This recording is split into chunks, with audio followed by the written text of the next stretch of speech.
Now then, we're going to review the Sunday papers on All-Ireland hurling final afternoon. We're joined in studio by two men who'll be writing about the game tomorrow in the Irish Independent. We have Vincent Hogan and Colm with us. I'll run you through the headlines first of all. As you can imagine, a lot of it centred on what's about to kick off at Croke Park. Clash of the Titans, the Sunday Independent lead. Greatest of rivals have ruled with an iron fist. Dermot Crowe riding the lead there. And beneath that, this is a story which is in various newspapers. Leo Cullen was speaking after Leinster's friendly against Coventry over the weekend, their pre-season friendly. And amidst it all, Cullen considers player minders. We could be better as well in setting them up with having someone there to keep an eye on them, so to speak, said Cullen, talking obviously about the John O'Brien incident and the Stanwright incident, and talks about how the club might have done better in how they handle certain situations as well. We might come back to that at some stage, but chaperoning seems to be maybe the order of the day there. The Sunday Mirror Sport lead is yesterday's game between Man City and Spurs. Oh no, it's deja blue. So once again, Pep undone by last gasp VAR decision against Spurs is the Sunday Mirror lead. The Mail on Sunday, capturing the mood quite nicely. Clash of the decade, very simply. Callan or Reid, Sheedy or Cody, subplots abound as the two dominant sides of the last 10 years square off in Croker, and good pictures to match there on the back page of the Mail. Sunday Times going with the Premier League yesterday. Picture of Lucas Moura, who scored 16 seconds after coming on as a substitute yesterday. 2-2 between Man City and Spurs. VAR strikes again is the headline. And then over in the right-hand side in the corner, we'll come to this. Richard Dunn, no sense to McCarthy switch. Richard Dunn talking about the Mick McCarthy 2 years, Stephen Kenny 2 years situation. Back page of the Sunday World then. Boss Cody doesn't fear tip. The dozen instead of doesn't, because he's going for his 12th All-Ireland title, Brian Cody, this afternoon. The Star then, sweet Jesus. Works pretty well, doesn't it? Man City 2, Spurs 2, VAR holds champs. A picture of Gabriel Jesus yesterday upon realising that the goal had been disallowed. And then finally the Sun. Will Seamus hang the TJ? Pictures of Reid and Seamus Callan ahead of throw-in this afternoon. And beneath that, Man City 2, Spurs 2, Varvar gloom, Pep fumes at second video blow. So, gents, thanks for coming in. It's All-Ireland hurling final day. I think, Vincent, we've spoken a few times in the past. This is your number one day of the year? Yeah, this and Munster hurling final day, I suppose, Joe. I just love them. I love the electricity in the air. And, you know, you're looking at this rivalry, and we should be getting some kind of fatigue in terms of Kilkenny tip, maybe logically. The extraordinary thing is, if you include the 2014 replay, most of these senior Tipperary players are now going into their 7th All-Ireland hurling final, and it's always been Kilkenny at the far side. And yet it's very hard to pick out a poor game in all of those. Maybe the 2012 semi-final, when we had this bizarre thing of Larry running after Tommy Walsh. But otherwise, they have largely been magnificent games of hurling, and it just doesn't get old. Like that, even some of the league games they have produced. If you remember the 2009 league final in Thurles that went to extra time, and then they played two league finals in 2013 and 2014. One was in Nolan Park, again fractious, and the 2014 game also went to extra time, and it was a really cracking game. I remember being down in Nolan Park one February when Seamus Callan and Colin Fenley both scored hat-tricks. It was just an amazing game. They scored 5 goals each on a cold February Sunday afternoon. And some of their games under lights in Semple Stadium in February and March have been cracking games too. So, and probably topped it all. Okay, the All-Ireland final in 2009 and the 2014 drawn game was a high scoring, but if you go back to the 2030 occasion in 2013 in Nolan Park, that maybe tops everything in terms of atmosphere, and it was just a different setting for it and a different feel to it, and that maybe tops everything. Maybe not in game terms, but just occasion wise. It wasn't an All-Ireland final, it was a qualifier. So their capacity to thrill is greater than anyone. I think for the neutral, I don't think they ever get tired of it. That's my sense of it, that even in places where hurling isn't the main game, Tip and Kilkenny is such a big draw. It is such an elemental feel to it when they play. And, you know, it's funny that the cliche we've been hearing all week is if it becomes a war, there's only one winner. But if you actually look at it, Colm is referring to that 2009 league final. I've never seen a more furiously contested game, but it came about 5 weeks after Tip had been beaten by 17 points in Nolan Park. And actually there was a 5-week period in that league Kilkenny, where they were just running amok against teams. They were hammering everyone, and it ended with a 24-point defeat of Cork in Nolan Park. And this was coming on the back of, was it 23 points to beat Waterford in the previous year's All-Ireland final. It looked like they were really separating themselves from the rest of the game. And that was when Liam Sheedy's Tipperary stood up for themselves in this epic league final. It went to extra time. Kilkenny won, but Jackie Tyrrell in his book refers to it as Tip kind of winning psychologically, because I think, as he puts it, they looked into our eyes and they didn't see anything supernatural. And that was the moment. And this is why I'm kind of slightly tickled by this cliche that, well, if it becomes a war, only one winner. Tip are the one team that have fronted up.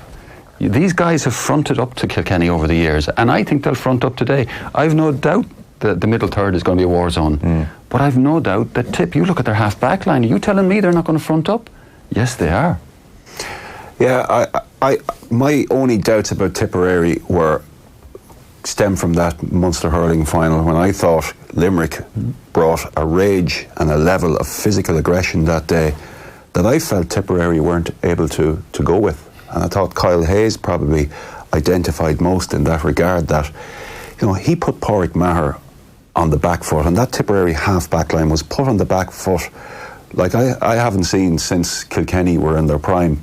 So that would be my concern for Tipperary in that regard. And yes, they have fronted up, and certainly that 2009 league final in Thurles was the first occasion when we really saw it, because Kilkenny, as you say, had come off that back of that year of imperious dominance that almost has the feel to where Dublin are now.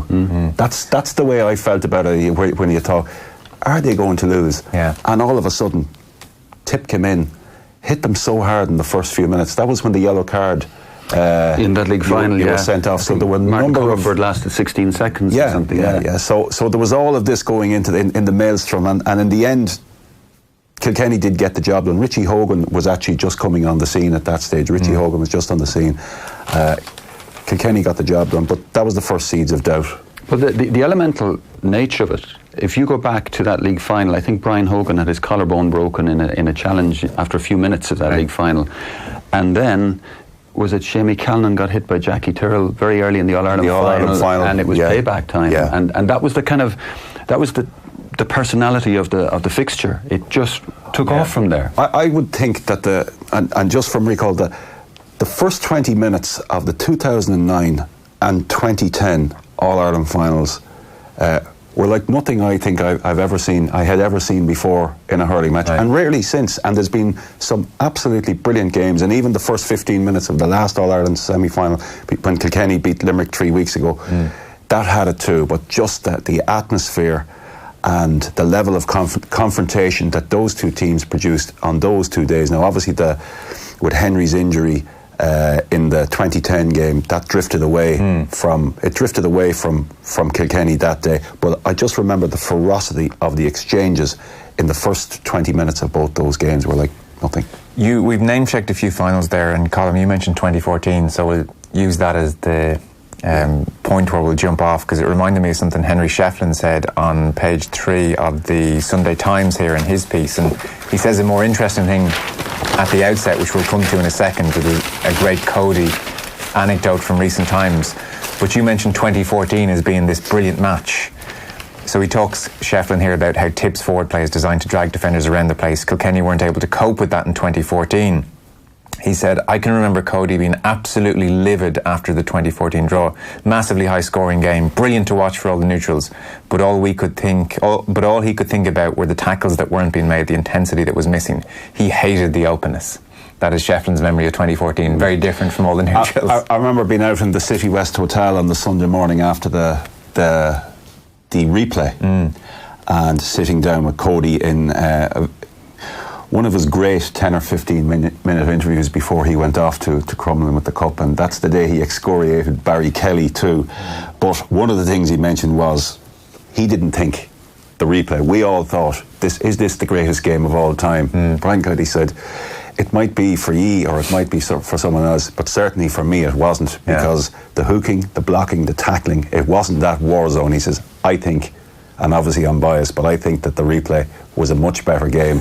To me, it was far better. And there's a passage of play in that 2014 replay where, and Jackie Tyrrell references it as probably his favourite passage of play that he's ever been involved in. And the number of times that Tipperary players are repelled, and I think it ends up with a John Power point at the Hill 16 end, and it said everything about Kilkenny of that era. If you were to take a snapshot of Kilkenny, a passage of play, and say, there they are, that was probably it, the way they repelled 3 or 4 different Tipperary players, and it helped to break the game that day. But yes, the drawn game wasn't Brian Cody's type of game. No interest in that.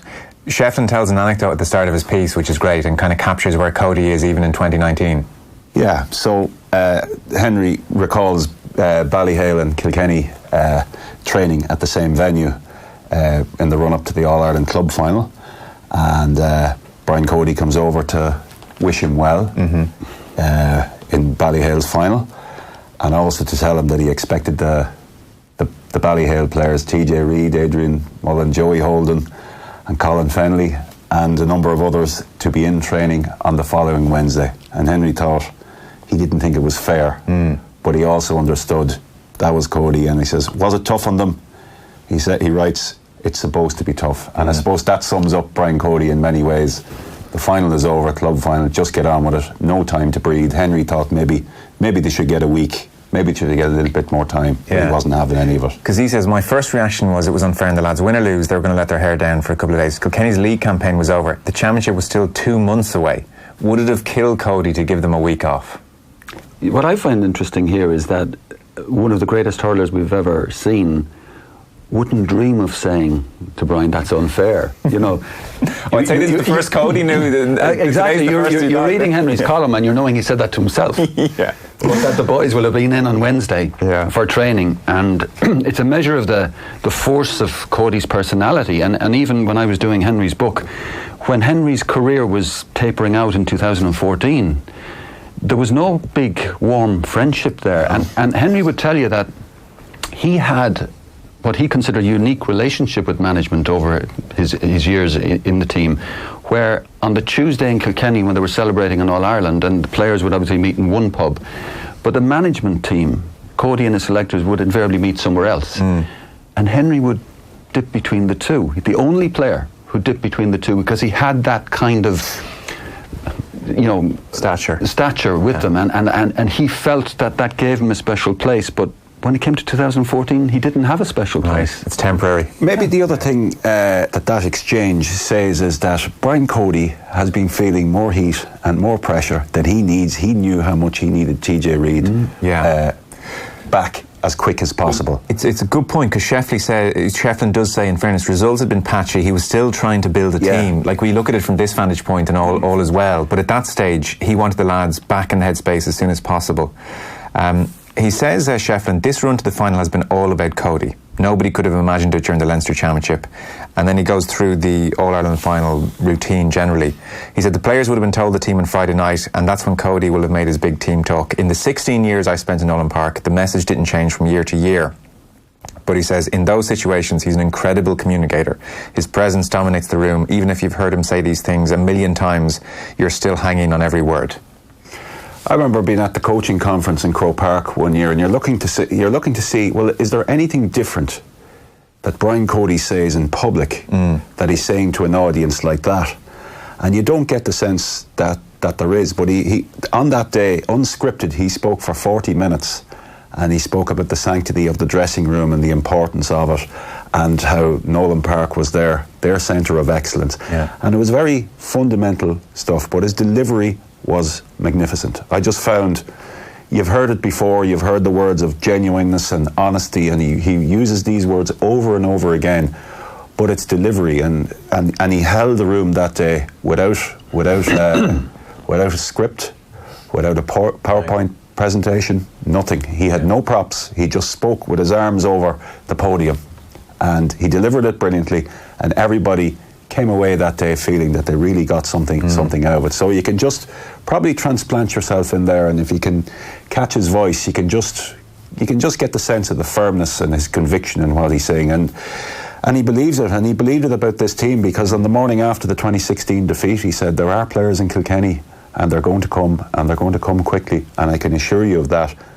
And a lot of people would have doubted that, and I probably would have doubted. You might have doubted, maybe, is it gone for them? Where's the underage success? And let's be honest, and yet here they are. There were even whispers last year, has the game passed Cody by? Yeah. In the last couple of years. So there were whispers this year after the league after the Leinster final. We did a live podcast down in Hotel Kilkenny, right? And one of the questions I was asked from the floor, this is prior to the All-Ireland quarter-final against Cork, is it time for Cody to go?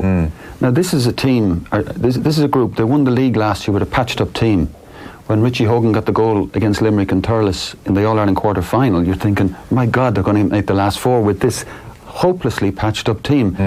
And yet, after all he's achieved, nobody really in Kilkenny was confident they could beat Cork. But I think the force of the man's personality, if they win today, it's going nuclear. Because how do you quantify what this man is doing? Well, Shefflin, the byline of his piece is, if Kilkenny pull this off, it will be one of Brian Cody's greatest achievements. Yeah. What surpasses it if he wins today? Nothing. This is it. This surpasses everything. You could argue that already by getting them to the final, it's right up there with anything that he's achieved, because he has had that stellar cast, and he's had that stellar cast throughout the 2000s and even into the earlier part of this decade when Michael Fennelly and TJ Reid and Richie Hogan and Paul Murphy was in his prime as a defender for those few years. But to be able to pull this around, we'll say even from that early exit against Waterford in 2017, and again it went to extra time. It probably had no business going to extra time. That was their earliest exit in his time in July in 2017, and yet they were able to bring that Waterford team to extra time, who reached an All-Ireland final subsequently. They almost took Limerick down last year. So even though we think they've been holed under for a while, they're actually biting at the main protagonists in that year in Waterford and Limerick. So I would put this ahead of any achievement. We would have thought even last year's league, to win the league from the position that they won it from last year, was right up there with anything they achieved. And I always remember the crowd coming out, being ecstatic in Nolan Park after winning a league, and you'd say, would it even register in the past that they'd win a league in Thurles? But that day the crowd spilled out, and it really meant something. And I think the way they took out Limerick the last day has really, really endeared them to certainly back into the Kilkenny public, and has also elevated Brian Cody's legend, if you want, that how could a performance like that be produced against All-Ireland champions, league champions, Munster champions, such convincing Munster and league champions on both final days, and yet they bring this manic passage of play in the first 15 minutes that knocks Limerick back so much and leaves them playing catch-up. You have to bear in mind, excuse me, that this day, 13 years ago, Brian Cody was berating the media after they beat Cork to stop Cork's 3-in-a-row bid as, you're going to have to change your tune, basically.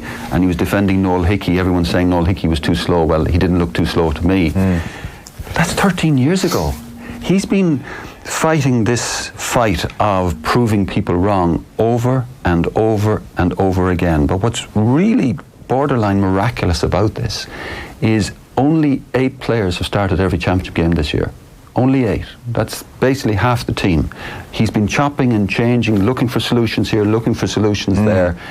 I think the semi-final against Limerick may well be his greatest achievement. Because, as Colm says, what Limerick did to Tip in the Munster final, they won by 12 points. If it wasn't for Brian Hogan, they could have won by 24. They just dominated Tipperary physically. Now, I think Tip will look back on that weekend and feel they got their training load slightly wrong, but that still doesn't cover that gap. But to do to Limerick, and I'm sure Limerick are asking themselves questions about this first 14 minutes where they're 1-8 to 2 points down. They were just like rabbits caught in the headlights. Just his spatial understanding, and this is what he doesn't get enough credit for. People talk about ferocity and genuineness, these words. I had to look up genuineness a couple of years ago to check was it actually a word. It is such a word. I mean, and it made sense. Like, there's no way he would use that word so often if it wasn't a real word, but he's the only person I've ever heard use it. So I looked it up. Absolutely his word. 100% it is a word, though. No, but it's also in the dictionary. I didn't know. I thought so rest assured, because no one would have had the temerity to go, Brian, I'm not sure that's a word. Good luck with that. You mentioned Noel Hickey is too slow after 2006. He said the same thing about JJ Delaney in 2014 in the post-match press conference, and he's able to look us in the eye and say, well, I don't know who said JJ Delaney was too slow, but it just became a thing for him. Someone said it. Oh, you all said that JJ Delaney was too slow because he had trouble with Seamus Callan. Seamus Callan had scored 7 points in the drawing game. Now, Seamus Callan still played very well in the replay, but there was that famous hook by JJ to stop him from scoring a third, which is one of the great moments in those catalogue of games too. But you mentioned 8 players, Vincent. 8 players have started all the games. If you look back at how he has gone so far to build a team in the last 3 years, he has given championship debuts to 22 players in 3 years. Last season alone, I think there was 10. The others have been between 2017. Now, if you think of the settled nature of the team between 2006 and say right up to 2012,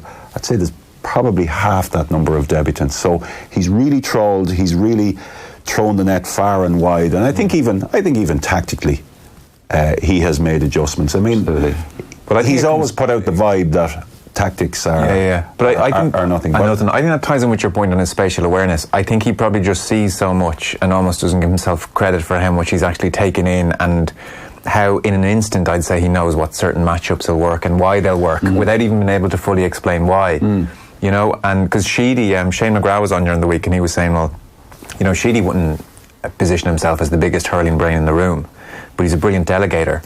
Whereas Tommy Walsh was on as well and he was saying, no, Cody, he's still like seeing stuff that, you know, not everybody is seeing. And he probably, you know, if you said to Cody, but that is tactics, he'd probably say, it's not tactics, it's just hurling. Just pull the half back line back, you know, pull the midfield back, you know.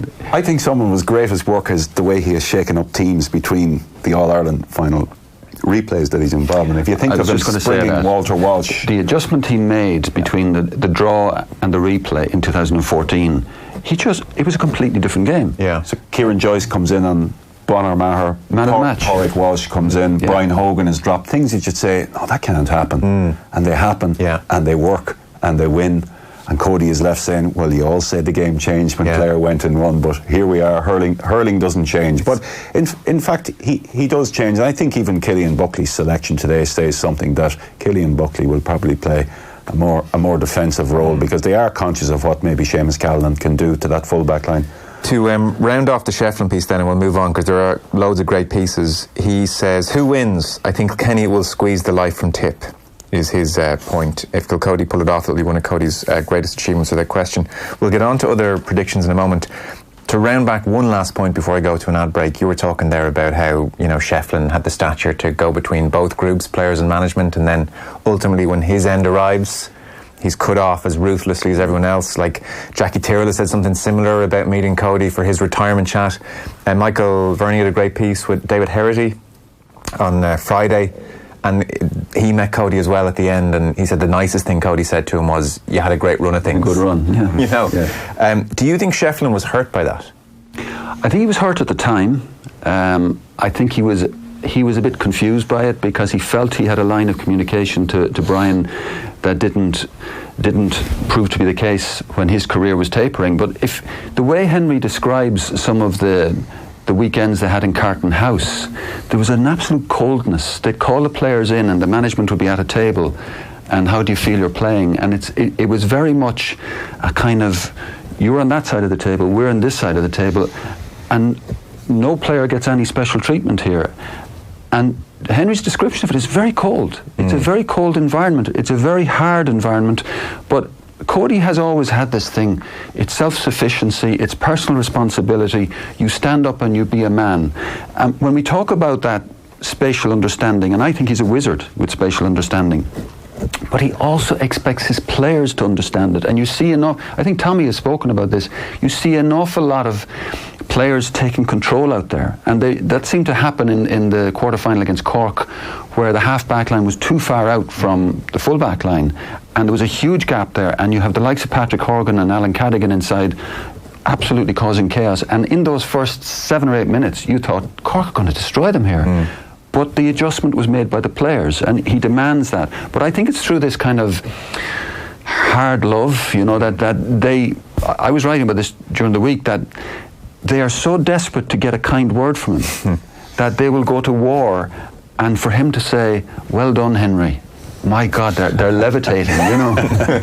Yeah. All right, we'll take a short break. We're back with more from Colm Keys and Vincent Hogan. Yeah, and you're welcome back. So more on the papers from Colm Keys and Vincent Hogan, both of the Irish Independent. Lots of analysis, lots of matchups, lots of predictions, as you might imagine, in the papers today, but also some really, really good features, two of which are in the Mail. Sorry, one of which in the Mail that we're going to come to. Really, it's Michael Dignan writing about himself.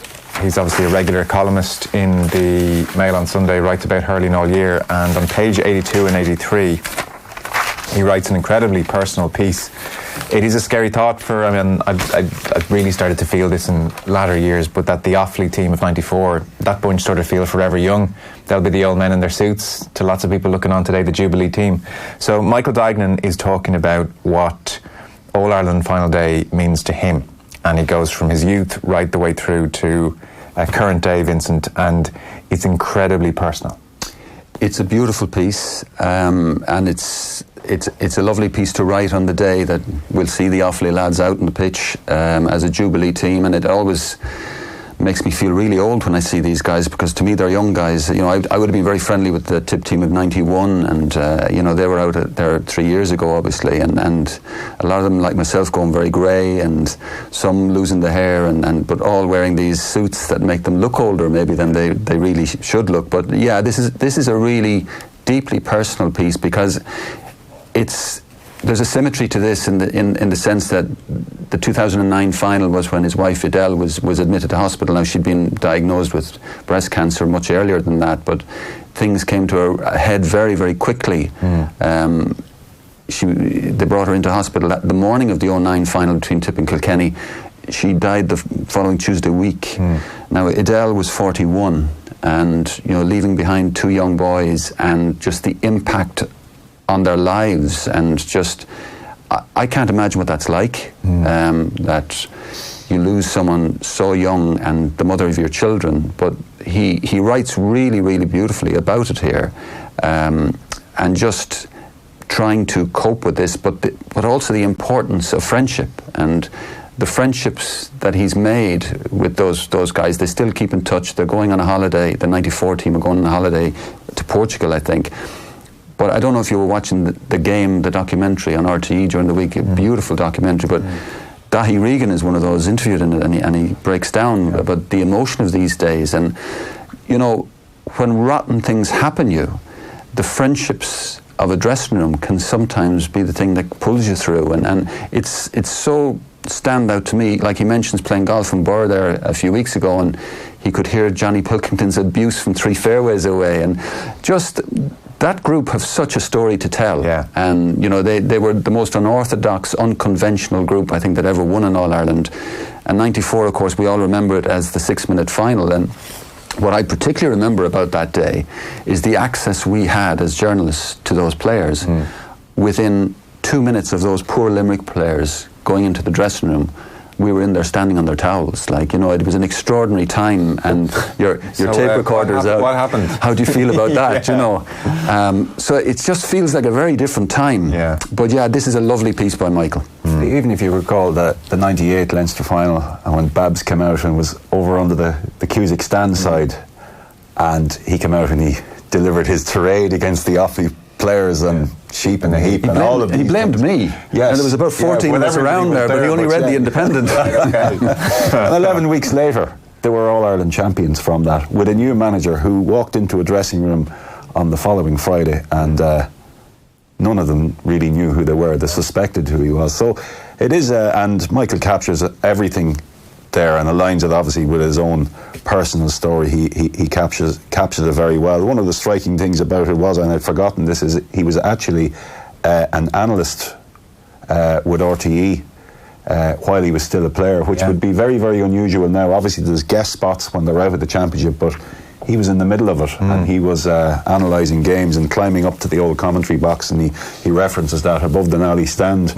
They go up on the ladder and in. It only seems like yesterday, but I mean and it probably is. It's just changed so much, even in the last 15 or 20 years. I mean, he talks about the mystique of Offaly because they win the hurling championship in 81 and then obviously do what they do in 82 in the football. and there was a mystique about it. 25 years ago, he remembers it in some ways as the Dooleys All-Ireland, because Joe, Billy and Johnny got 2-11 between the three of them. Quite remarkable, he says. And then of Pilkington, he showed his nerve in his decision to go for goal when he was told to put it over the bar by our manager, Eamon Cregan. Johnny looked over it and Eamon pointed up, and Johnny thought, no, that's not going to do it. And I thought that captures the kind of madness, the brilliant madness, and they knew their own mind, that team. They very much knew their own mind, and Johnny Dooley nailing that was a huge moment, because I think Pat O'Connor got a goal. The second goal. Dooley? It was Johnny Dooley. It was Johnny Dooley nailed it. And again, as Michael says, Eamon Cregan's direction was put it over the bar, but this guy, no, that's not going to be enough. I think 8 out of 10 today put it over the bar, if not 9 out of 10. Absolutely. But suddenly the momentum, it was like a bomb going off at that end of the field, where suddenly Pat O'Connor scores a goal, a 6-point swing in 30 seconds basically, and just, it was devastating for Limerick. But in those last 4 or 5 minutes, Billy Dooley started scoring for fun at the hill end as well, and it all just turned. But you know, it's just, I can't remember in hurling a more intriguing group of people than that Offaly team. Like, you had someone like Brian Wheelahan, I think he was on the team of the Millennium, he was one of the greatest hurlers you'd ever see. But then you had the Johnny Pilkingtons, this great, phenomenal character who revelled in this idea that he was out drinking pints every night and smoking 40 silk cut every night. When it's clear as day, the one thing Johnny Pilkington had, he had a phenomenal engine, and he could go and go and go, but he played up to the caricature, if you like. And if you talk to Dahi or to Michael Dignan, that almost, they feel it does him and almost them a disservice. Absolutely, like Pilkington doesn't get the credit. He never missed a training session. Skillful hurler. I mean, he had risks to die for as a hurler. He really, and his striking of the ball, everything about him. It's just that sometimes he would switch off himself, but when he went for it and well applied, and he knew coming up to a big game, he really was able to deliver all the time. And they were open with the media, like, you know, they liked it. I can't. Michael's so open here. It's just an incredible. You read it and you think, my God, this is. You take a few seconds afterwards and it stays with you, because he talks in depth about, you know, Adele, 02 breast cancer, then terminal diagnosis in 06, and it's 09 when she goes into hospital with pneumonia around the day of the All-Ireland, and he talks about going to visit her that evening and everything's okay, and then she dies the following Tuesday, September 09, and he says, even though now the date has changed somewhat, that All-Ireland hurling final day for him is always inextricably linked to Adele, and so that's what he's kind of... And what's lovely about it is he references Pat McLaughlin, one of the selectors who has passed as well, but he has a line here, I suppose there are only 2 of the group that aren't with us, and it's very much saying that the wives and girlfriends were part of that group, that the personalities of those players, they weren't isolated personalities, they came from people around them, and obviously Michael's personality hugely shaped by Adele, but the idea that those 2 people will be remembered today, that Pat McLaughlin and of course Adele will be very much in their minds when they go out in that field. A unique team really, and a unique era for Offaly given where they find themselves now. I think the context of that, and to think only 25 years ago and even only 21 years ago that they were all Ireland champions, and to see where they are now, I suppose sets a context for today too. Yeah, it does. And for people who read Michael's book a couple of years ago where he talked about all this, he mentions that his eldest son is in his last year down in Limerick, and his other son is going to DCU in September. They're doing very well, and I think as well it really should be commended for it. Talks about a few years ago he met Aisling Fennan, brother of Tide, Kildare footballer, and he said she's been a huge part of our lives this last number of years. He said, you're trying to move on, you sort of have different feelings about life, about meeting someone else, and the lads, and the guilt about moving on, but Aisling's been a big part of our lives. Again, you know, he's touching on heavy, deep, personal stuff here that's hard to talk about publicly. Yeah, I mean, I would know Aisling, and, you know, I knew she was Tyge's sister and that, but I suppose you feel it's very hard to talk about a new partner in that very situation, because you don't want this sense of guilt that you're kind of almost erasing the other people, which obviously the whole point of this is that he's doing the opposite. Yes. He's talking about Adele, and he's talking with great love about Adele, but he's also mentioning the importance that Aisling has been to the two boys, and I know that Michael is hugely involved with the two boys. They're both hurlers, and this is the beauty of the game, I suppose. Everything keeps turning over and turning over. Your children follow your path, and both Michael's sons are following his path. But Aisling has been a big part of their lives, and clearly is well loved by the kids. Yeah, well, it was a great piece, 82 and 83 pages of the Mail on Sunday, because it could be very easy to come out and write who's going to win the match today. Yeah, exactly. He didn't do that at all. Joe Hayes in the Sunday Times is another feature which we both want to mention. Page 4. So tell us about Joe Hayes, younger listeners. Yeah, look, Joe Hayes, the Tipperary team that broke through under Babs in 87, when Richie Stakelum famously announced in Killarney that the famine was over. Tip hadn't won a Munster final since 71, and so 16 years on, this group that broke through under Babs, Joe Hayes wouldn't have been one of the big superstar players of that group like the Pat Foxes or the Nicky Englishes, but he would have been one of the big personalities of that group, and the whole dynamic of that dressing room, there was a lot of the lightness came from Joe Hayes, who was a bit of a warrior as well, but the fun. I remember going for barbecues out in Nicky's house when he was living out in Fox Rock, and all the Bonners would be there.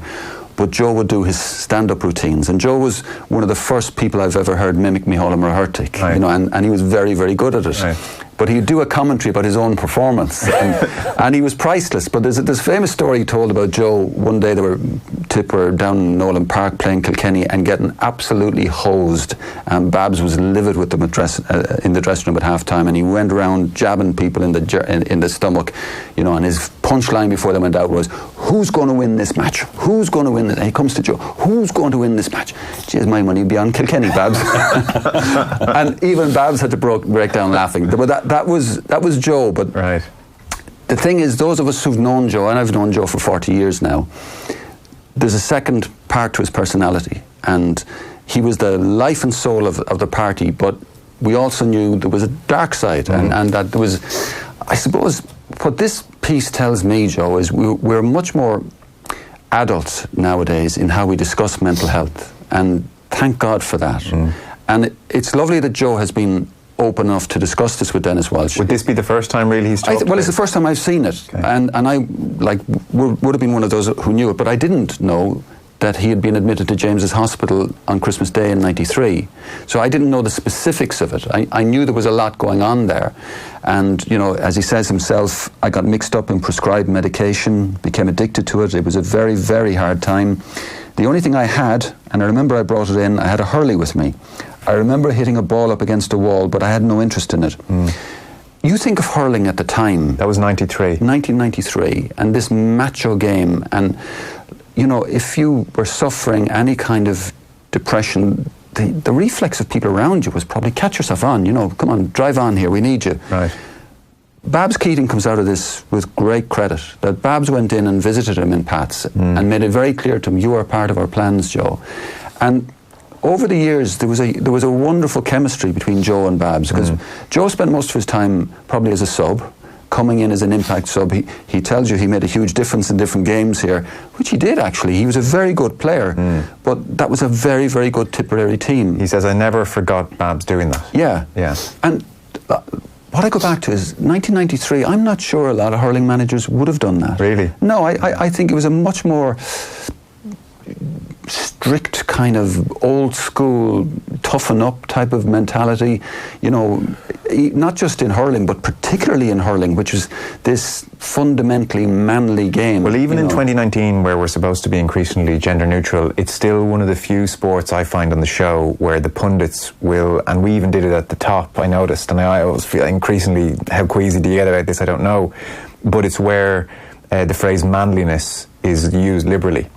Like, who's going to go out and be manly today? It's still part of the ethos and the culture. So in 93, I can very much imagine it was like the foundation. Yeah, and Babs would have had this very blunt core to him, and he fell out with a lot of players when he came back as a manager of his second coming, where he was just so blunt, and he'd say things, and he'd say things quite brutally to your face. But there's a kindness in how he dealt with Joe, and that's really lovely to see that it's so long ago that Babs had that wherewithal to see that this guy needed help. To go and see him. Yeah. One of the striking things for me in reading this piece is his journey after hurling, where he went. He went up, he was a guard, and he went up to Emmyvale on the border and became immersed in hurling up there, and won a title with Monaghan, but then suggested that the Monaghan County Board weren't interested in promoting hurling, and he trained camogie teams. But after that, and I wasn't actually aware of this, and Joe would crop up from time to time, around big games, and obviously you'd hear stories about him, but I didn't realise he was out in Portugal. And then I had heard he was back in London and up in Liverpool for a while as well. So he really has got around the place. He's got around, and now he's back in Tipperary. But he really has had some journey since his playing days ended. If you're listening and you're wondering about the Portugal reference, he 25 years retired as a guard, left Monaghan to come to Portugal. He says it was more therapeutic than anything that I went out there. The sun's shining, it's nice. I got friendly with the fella who had a bar. I lived in an apartment at the rear of his house. He had a great swimming pool. Living like a king. I was doing a bit of gardening and landscaping, not too much now. I was working the head more than anything else. It was a beautiful life, but I got bored with it. And then London and Liverpool, and now he's back in Ireland for a while. So working the head is clearly a lifelong thing to be worked. Quintessential Joe is where he talks about 6 years ago, his club Clonalty Rossmore organised a white-collar boxing event to generate funds. Yeah. Hayes was top of the bill. Stitched on his robe was the White Tiger of Sevilla. His opponent was the Beast of Dundrum, Paddy Slattery. Joe is quoted thus: "You often heard of corruption in boxing. I won, but I didn't get the verdict. They gave it a draw. I put him down twice. It's on YouTube, you can watch it. I decked your man twice. The man was full of muscle, and I've ne'er a muscle. I'd say there was a lot of illegal betting patterns, but there was no investigation." I think we put it on YouTube on the way over in the car to Croke Park afterwards. Yeah. But I remember Niall Quinn telling me when he was in charge of the Monaghan, I think it was with the camogie team, and he asked Niall to say a few words, and Joe arrived over to Niall to tape Niall's few words for the women, and as Niall describes it, he looked in the back and he had this tape recorder which was the size of a suitcase. But that was Joe. He has this brilliant personality, but he's just reading this, he seems to be in a good place. I guess you have to be someone to talk about it. Yeah, absolutely. A level of self-knowledge to get to that point where you can talk about it. Dennis, by the way, if you're done with the humour as well, self-glorification was part of his comic routine. Who do you think is the best player in Ireland? He once asked Michael Lester, and why am I? That's typical Joe. We're talking about a player from 25, 35 years ago on the morning of an All-Ireland final. It's a good piece, though. It's providing, it's providing, and we've just spoken about the 94 from 25 years ago, I don't think there probably are Joe Hayes and Johnny Pilkington figures out there at the moment, but the level of expression hides them away, and I know it's a point that we repeat time and time again, but this just crystallises it again. Maybe in 10 years you get them, maybe in 15, 20 years they sit down, they're free, they're more open, you get great stories. Well, I think that's what we're seeing, Joe, that the more interesting pieces are coming from former players, that there's such a sanitised environment for the current players. There was a piece earlier in the summer with George O'Connor, and similarly Dennis did that as well. So the value of these pieces, you can't overlook them. It's kind of the joy of All-Ireland hurling final day, though. Like the days are all linked. Any bit of nostalgia is welcome on the day of All-Ireland final day. It's the lovely thing. Everyone remembers different things. Like he finishes, actually, it's a brilliant point that he makes at the end, Joe Hayes, by saying, "The head is fine now. I enjoy going to matches and playing. All my friends are getting old, and there's people getting sick, and there are people dying that we know. It would make you realise, hey, it's Sunday, it's All-Ireland final day. We're going down Jones's Road. Breathe it in." It's lovely quote. Beautiful. Lovely quote, yeah. James O'Connor, by the way, just to revert to the analysis for a second, you were saying he's not muddled in his thinking, but he contradicts himself. He's broken it down. He's broken it down in the Sunday Independent into 4 different parts. So he has the Kilkenny defence versus the Tipperary attack, and obviously that goes back to 2016. And to Tipperary full forward that line, the Tipperary full forward line that day, 2:15 they scored from play. Yeah. So that's a big factor. Two of them are still involved. So he was breaks. Cody's worst hour, by the way. It was. That he let that situation continue for so long. Yeah, that a player would score 9 points from play. Yeah. And there was so much exposure. And obviously he said, the players involved who are marking shouldn't be. That would be lazy analysis. They shouldn't be pinned for it. The pressure should have been applied from everywhere. But Jamesy breaks down four different sections. Kilkenny defence versus Tipperary attack. Advantage Tipperary. Midfield, the advantage is Kilkenny's. Kilkenny attack versus Tipperary defence. That's a stalemate. Okay. So it's 1-1. Right. And the clincher is goalkeepers, puck out strategies, advantage Kilkenny. But when he comes to the verdict, like the rest of us, a lot of the rest of us, there are very, very few who have opted for Kilkenny.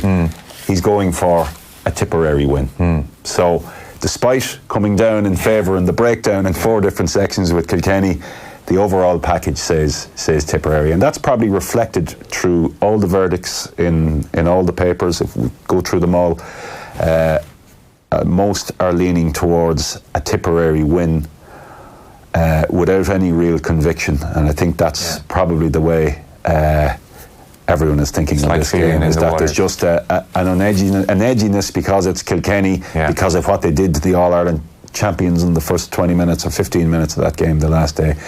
But maybe Tip's experience and maybe 2016 still resonates deeply. Okay, that's the hurling. We're not going to get through everything else, and it's kind of been an All-Ireland hurling final day special here in the papers, but a few bits and pieces. David Goff appears here and there. Shane McGrath and Mick Foley both give it different treatments. They both see it in different ways. Shane McGrath is making the argument, shouldn't we just have a rule next year whereby let's just take the issue out of it of living and working in the same place as one of the teams, whereas Mick Foley is arguing the other side of the case. I know you came down on Mick Foley's side during the week, Colm. Yeah, precedent was already set in 2015 when David Coldrick took the All-Ireland final, living and working in Dublin a long time at this stage. He refereed that match. There was no real big kickback. Obviously this focuses on 2016 when David Goff, who lives and works in Dublin too, despite being involved with a club in Meath no more than David Coldrick, and does all his refereeing in Meath. Mistakes happened that day. There was a 45 that went to Dublin when it clearly shouldn't have, and Dean Rock put it over. And then there was the challenge by Kevin McMenamin on Peter Crowley. The line of vision, David Goff came out after and says my line of vision was blocked by Mick Fitzsimons. If you look at any video of it and you see Mick Fitzsimons in between his line of vision, he probably didn't get a clear view. It was no doubt a miss. I would think Brian Sheehan probably would have scored the free given his ability to kick frees at that time. I think he probably would have. Then it was a draw match. It's a different scenario. Those two went against Kerry. And then Goff's background, living and working in Dublin, teacher to a school that has connections with St Jude's, and coming the Munskill involvement and all of that came in. And the GA backed away from putting him into any Dublin games until the Monaghan League match last year when he was back in. And then he took charge of the Cork game this year. So I think the ice was broken with regard to David Goff. You have to entrust a referee's integrity. And I get the perception of bias and that. And if a referee was living in Kerry from Cork, but was living and working in Kerry, well, how would that play out? And I would assume Dublin would be pretty anxious about that too, and how that looks. But David Goff has taken Dublin games since, and they've gone fine. He reversed the penalty decision in the Cork game, which took a lot of conviction to do, to go in and consult and say, right, I got it wrong, and overturn it. Again, his view mightn't have been as good as what he would have wanted. Monaghan beat Dublin in the league game. Dublin has a quarter of the population. It has a large population. People move seamlessly and almost without recognition through the city. Obviously, he has an involvement. It is different to living in Kerry, where the concentration is different. It is different for everybody, in that for those who really belong to Dublin, it's everybody's city really, because it's the capital city. I actually think the fact that, and Shane himself makes this point, that Eamon Fitzmaurice referenced that 2016 game weakens his case. I mean, is a referee not entitled to make mistakes? I mean, you can make an argument that, okay, they have to recruit referees and improve that side of it. But I felt really uncomfortable listening to the Kerry voices coming out in this during the week. And it struck me that because Eamon said what he said, there was a sense of duty almost of other players coming in behind him and defending it. I just look at David Goff's situation. I'm glad they gave him the final. But imagine the pressure on him now. The pressure on him in that final is going to be ridiculous. Yeah. And I just don't think it's fair what they've done to him. I think on the basis that he's living and working, he's a referee at the top of his craft. Okay, over the last number of years, himself and Conor Lane have probably moved on ahead. Everybody has a different opinion about referees, obviously, and how they interpret things. But generally, David Goff and Conor Lane have been up there, have probably just edged ahead in that pack of elite referees now. And there are a couple coming behind as well that'll probably make All-Ireland final status in the next few years. But if you were to preclude David Goff on the basis of residency and Dublin keep reaching All-Ireland finals, and if Kerry have this objection, if that was to be taken on board by the appointments committee, chances are Dublin and Kerry are going to be in All-Ireland finals for the next 4 to 5 years. It'd be very hard to see, given the way they've been stockpiling the reserves now, it'd be very hard to see them, one or the other, not in them. And if the appointments committee were to say, well, we can't put David Goff in for a Kerry game and we can't put him in for a Dublin game, his career would have passed him by at this stage without ever getting an opportunity to referee an All-Ireland final. I felt they should have put him in to last year's All-Ireland final with Dublin and Tyrone. That was the time I felt to break it and put him in there. Don't think there'd be any arguments about that. He will referee it dispassionately. I'm quite sure of that, and he'll just get on with it and do a good job. And probably last year was the year to do it. They got him in for the quarter-final against Cork. There was no issue. In fact, on the same podcast where Eamon made his remarks during the week, Ronan McCarthy gave him quite significant backing too. You know, he's very, very happy. He was a good referee and no issues with Cork. Obviously it's a quarter-final, it's a lesser game, and they didn't have the history of 2016. But I think Kerry came out pretty quickly, and the chairman showed leadership. I would have to credit him for that. Tim Murphy showed leadership. He came out on Thursday morning and said, we're happy. And they had to say that, move on. Because I do understand the theoretical instinct to say, well, let's just, to be very clean about it, let's not have somebody living and working in the same county ref a final. I understand that initial take, but then when you look at the specifics of the demographics of the country, of Goff's record, then really there was no case. And that was my feeling. Now I do feel there's huge pressure on him.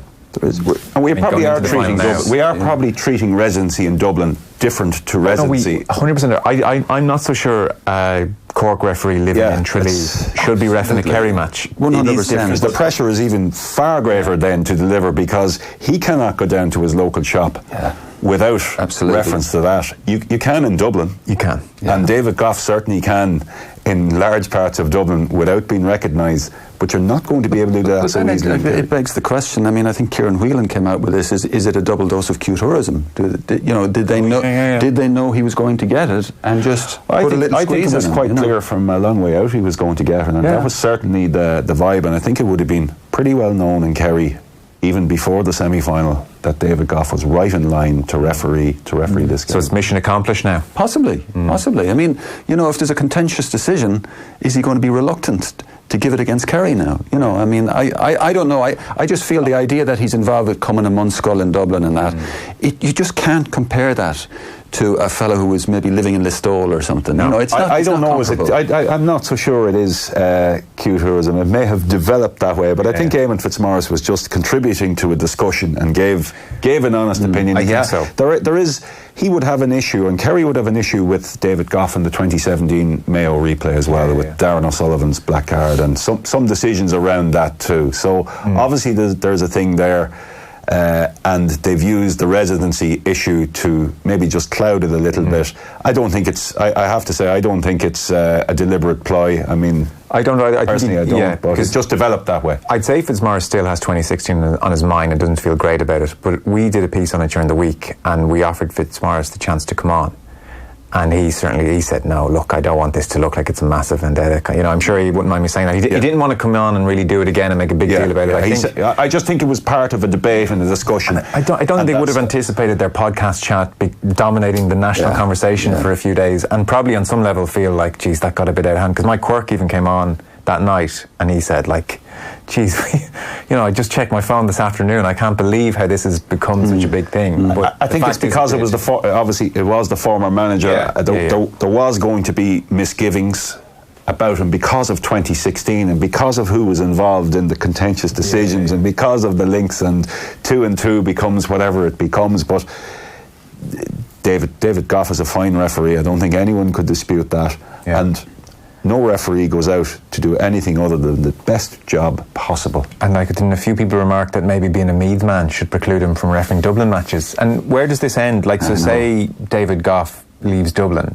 What's the statute of limitations on your Dublin bias? Like, how long are you out of the city before you can refer a Dublin match? Cleansed, is it? Yeah, before you have those, that leaning, the niceties of the dubs is kind of left your system, and sure, like, what if you're married to someone from Dublin? Like, where does it end in a country this small with all this many connections? Yeah. Anyway, well, he's getting it. I think everyone just hopes it goes well from now. Jeez, if there's a Seamus Darby moment. That's the thing we sometimes forget. David Goff has only one ambition for an All-Ireland front. He does a great job. And that on the Sunday game, everybody says, he was marvellous. I know. That he has been... That's his only ambition. Privately reffing under 14 games in Meath so that he could get to a point where he could ruin Kerry. It's not... it was not the master plan here. No. Last piece or two, there's a few good pieces in the Rugby World Cup. Rory Keane remembers that in 1987, the Rose of Tralee was the Irish national anthem. Such were the political issues at the time, which is this cropped up in Brian O'Driscoll's documentary shoulder. It struck me watching that, and I thought it was a fantastic documentary. But that really struck me. It was almost it was the references Father Ted. It was almost Monty Python. But I mean, I was at that World Cup. Oh, right. And what people don't realise is... Did you sing? I didn't sing. Did you stand? But we travelled with the team. Right. And the Scottish team. And the Welsh team. And we picked up the Canadian team in Los Angeles. So we had 4 teams with us on that flight. A big jumbo jet. And then when we got to Auckland, we couldn't land. We were diverted to Christchurch. And we sat on the tarmac in Christchurch for 3 hours. A lot of fellas cracking open their duty-free bottles of whiskey and everything. It was just pandemonium. That was the preparation. Like, it was very much a case of that World Cup. The IRFU didn't really want this. The IRFU saw it as a move towards professionalism, which they didn't want. Yeah. But it was just, it's bizarre to look back on it. And the Rose of Tralee, Vincent, And did the players sing? Can you remember? I honestly can't remember, Joe. It was a really howling wind in Wellington that day against Wales. It was one of the worst games of rugby I've ever seen, and it was just, you look back on it and you think, was I really there? I know. I remember actually, New Zealand at the time was a bizarre place because it felt like it was 40 years behind the rest of the world. And I remember being in Dunedin at one stage. I was walking down the street just a million miles away, and Jim Glennon appeared at my shoulder. I was looking into this drapery store, and all I could think was, my poor mother would look in here and say, Jesus, what century are they from, And he started laughing because he knew exactly what I was thinking. He says, have you ever been in a place like this? Right. But that was one of the most bizarre experiences of my life, that World Cup. I must dig out the footage. The thought of Frano and Lenihan singing the Rose of Tralee before playing their first World Cup match is just too good. Colm, you wanted to mention before we wrap up Richard Dunn in the Sunday Times, who's an FAI ambassador, interestingly. He says that in the piece. What jumps out of the page here is the doubt he is casting over the succession arrangement of the Irish soccer management that Stephen Kenny will soon be taking over from Mick McCarthy. It could be at the end of the year. It could be next June. But it's happening, and it's coming fast. And it was probably one of those things last year that says, all right, yeah, that's fine, but that's a long time away now. And just his comments bring it to the fore in some way that this could be happening in the next 3 months. Yeah. 2 to 3 months. And yet Mick said last week if things were to go badly in the qualification campaign, he wouldn't want to be a lame duck. He'd even go before the end of qualification if they were mathematically out of it. That's how. So he barely has his feet under the table. Yeah. And yet this could be happening very soon. And this just ventilates it that little bit more. And he's not in agreement with it. And clearly comes down on the side of, well, this decision shouldn't have been made. And he says it's not something that has ever happened before or worked before. To a lot of people it doesn't make sense. I suppose to the people involved in it, it makes perfect sense. If you have a manager who qualifies and does really well, and then you decide to swap him off, it's crazy. But it is what it is set up now. So clearly, I don't remember anything like that. Actually, Michael Ryan got the Tipperary job a year in advance, before Eamon O'Shea stepped down in 2015. And there were misgivings, again, how can you appoint someone a year out? But he went and won the All-Ireland title in his first year in 2016. But I don't remember anything really like that where someone is just in a and Mick McCarthy is essentially a caretaker manager here. Yeah. I think if people go back to last November when this all happened, when they clearly decided Mick was coming back, they realised very quickly that this was not going to, sate the whispering classes, if you like. And Stephen Kenny had done such a job with Dundalk. There was this appetite to see him get some kind of a role, and they offered him the under-21 role in isolation. Yeah. And he said no. Yeah. And rightly said no. So this was kind of very much make it up as you go along. And what I'd love to hear, and I'm not sure we will ever hear it, was when was this news broken to Mick? Because Mick was obviously told, yeah, you're coming back. Oh, sorry, we're going to do it this way. Yeah. You're getting 2 years, and then Stephen Kenny is coming in. And there has been a suggestion that there was a compensation package agreed with Mick to accept that. But what's really disconcerting to me is reading Richard's quotes here about players, how they'll throw managers under the bus. And we all have heard this comparison that Stephen Kenny, brilliant with League of Ireland, brilliant with underage, can he manage senior professionals? Because this is what happened with Brian Kerr, who I always remember that day in the Shelbourne when he was introduced to the media, and there was just such a feel-good factor. This was right. Brian Kerr, Noel O'Reilly, it's their time. They really know what they're doing. But the senior players weren't really bothered by them. They weren't really willing to listen. They weren't really willing to sit in on lengthy video sessions from people who hadn't played professional football. And there's a quote here from Richard. Yeah. Players are always looking for an excuse and a way out. That is the way with footballers. We are always looking to blame somebody else, and they can throw a manager under a bus at times. And he says, to back up your point, Brian was a manager who did amazingly well at underage level, and I have full respect for him, but he never coached that really, really high level, so there is a difference.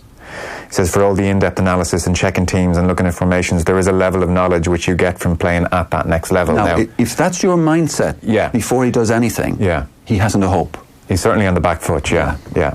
Isn't it? There's some irony there that professional players don't want to sit in on lengthy video analysis, which you would think, well, that's what they should be doing in some respects, that they obviously want to cut it, get out of there quick as possible, move on. Maybe it was the fact that they didn't rate them, that they didn't want to sit through it, but it just strikes me that this is just, let's move on and let's get on with it. Now, by the same token, a big name player going in as manager is quickly found out as well by the players if he doesn't do his homework and if he isn't on top of things. And I'd have no issue with Kenny actually taking this job. I think what he did with Dundalk in Europe, there's enough there to hang your hat on. But this succession plan, I totally agree with you, Vincent. I said it at the time. I did it like 3 or 4 nights in a row here and was just told people just shut up, like let it go. But it was such a stroke, the succession plan. It was, because if you remember the way, and this sounds quite tame by what's happened since the FAI, but at the time, Brian Kerr was on and saying like the FAI board has kind of made a mess of this whole thing. It was the end of Keane and O'Neill. There was a sense the game's been mismanaged, the board, we need to look at it, we need to look at John Delaney. This was a big thing to be saying at the time. And this was, I think, get to Euro 2020, get Mick in. You get a lot of the recent former pros on side that way. They're big Mick fans. And equally, you satisfy... Who were John Delaney's biggest critics at the time? The League of Ireland supporters, the real kind of core fan base supporters who are behind the goal singing at Ireland matches, who are, Delaney says the league's a problem child.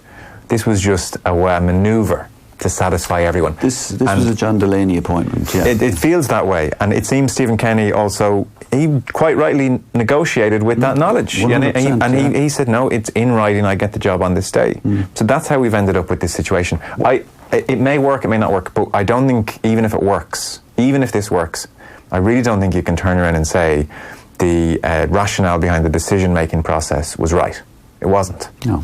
If you look at it in reverse now, instead of, you're looking at it from last November and you're looking ahead, and from Mick McCarthy's point of view, I'm surprised he actually took an appointment like that was finite. Well, I wonder at what stage he found out, though, as Vincent said. Absolutely. Yeah. So but even to say, well, no matter how well I do here, I'm out. And I just to think that he took... He was appointed and he accepted the position on Colm, those terms. Doesn't that maybe go to show that when he was first approached, odds are that was not on the cards? When he was first, if he was first approached with, you get 2 years and then you're out. There was some doubt over that as that story ran over those few days, that over how long he was going to be there. I mean, he wasn't aware of it initially. He wasn't aware of the plan. That's the way the story played out. My information, he was clearly, this was something that was thrown at him, having agreed to come back as Irish manager. And the suggestion is that when they decided to do this, and that Stephen Kenny was going to come in after 2 years, there was a compensation package agreed. So I mean, just think about that. It's beyond farcical. That is their... There's a couple of scenarios here. Is, if they are successful and if they do qualify and have a reasonable campaign, and Mick has to set aside, then that puts immediate pressure on Stephen Kenny. Sure. Now, it may not work that way. It may be that they're out in the next few months and then he picks things up. But if it goes the other way and Mick McCarthy has to stand aside, that does put pressure on a manager who obviously hasn't been at that level before. Well, what's also interesting is that Robbie Keane is part of Mick's management team, but Robbie Keane's contract is for longer than 2 years. Yeah. So Robbie will progress to be part of Stephen Kenny's management team. But Robbie is such a bond with Mick, and Robbie's whole international career came from Mick and picking him as a teenager, basically. You just wonder what's going to be the dynamic there, How will Robbie and Stephen Kenny, will they see eye to eye? And what really makes me feel uncomfortable is you're getting these vibes. I see there's a line in this that some FAI insiders are uncomfortable with Stephen's ability to communicate. Yeah, I don't know, that line is just in the piece, but it's not attributed to anyone. No, really. But when you see a line like that, you're kind of wondering, where's this coming from? Are people already trying to pull little... manoeuvres. Pull the rug from under Stephen Kenny, Well, they can't. It's in writing. And yeah, absolutely. Stephen Kenny's well within his rights to say, this is the agreement, and I don't care. And he will. If I have to take the Euro 2020 trophy from Mick as I make my way into my job, I'm doing it, and he's dead right to. Stephen Kenny is made of tough stuff. He's not going to be messed around. It's a pity, because I do think Kenny deserves a shot, really genuinely, but the circumstances were just, it's almost like the final parting blow of that FAI board is to give you, this big, horrible, messy problem, which is going to cause a lot of friction and issues potentially down the line. It's like they're, it's very appropriate that they've signed off in such fashion. Isn't it bizarre to think it was only last November all this was happening? Yeah. And it has been obviously clouded over by what happened in March with the FAI at administrative level, so it got lost in that. But I just think Richard Dunn coming out and saying that now highlights it and brings it back into focus very much so, the almost immediacy of it. Yeah. Right, you guys got to go to Croke Park, so you should go and we should wrap this up. By the way, just because I mentioned them earlier, the Exactly a Cullen quotes, if you're interested, Peter O'Reilly has it, it's in all the newspapers, they all have it. So he's saying things like, there were things that didn't go right at the end of the season, Cullen said after Leinster's pre-season win over Coventry. When you get a group of guys who are out celebrating, blowing off steam at the end of the season, there are things that we can control better ourselves and that we will try to do moving forward.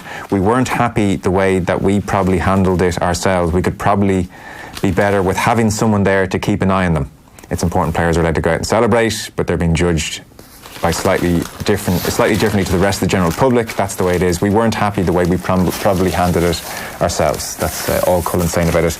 It's not massively in-depth. I suspect it's a few questions at the end of the match and it came up again. You'd probably be asked about it again because there'll be when you say you weren't happy with how you handled it, what exactly do you mean? Exactly. You know.